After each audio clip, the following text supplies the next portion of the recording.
This is Dr. Kat Schreier at the One Water Summit, and let me turn on the light here. There we go. Tell us your name and who you're with, and what we just hear today.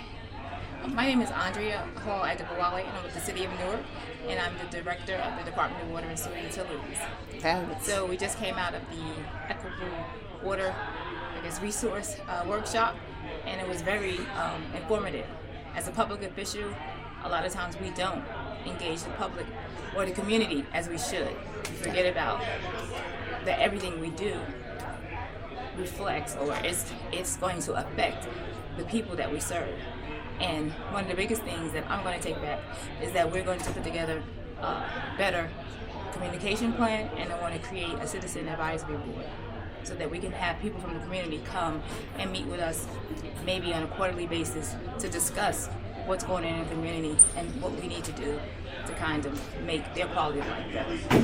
Now, we talked about the fact that, I grew up in North Jersey.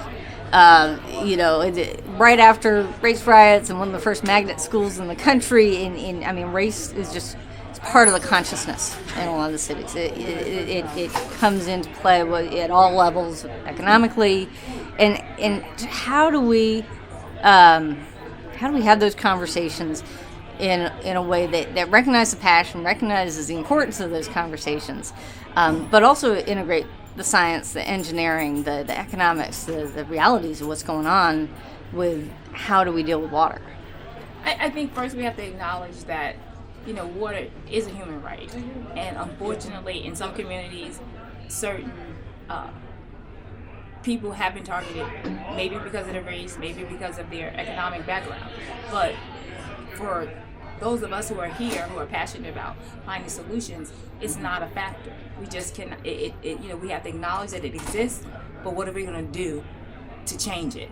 It's not a factor in anything that we do, and actually, it would be great if this world didn't look at what people get water based on their economics or based on their race or where they live.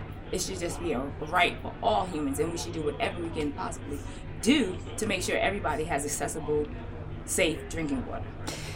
There have been a lot of shifts in the water utility industry. And one of the things that we have tried to do at the Water Show and in Water Citizen News is highlight women water utility leaders, minority water utility leaders, get faces on air and talk about where people came from and how they got there. I don't see us really counting as an industry. There's sort of this myth of colorblindness, but it seems like it's something to celebrate. What have you seen in terms of other minority faces and other women heading up water utilities, and what has that changing how we do water as a country?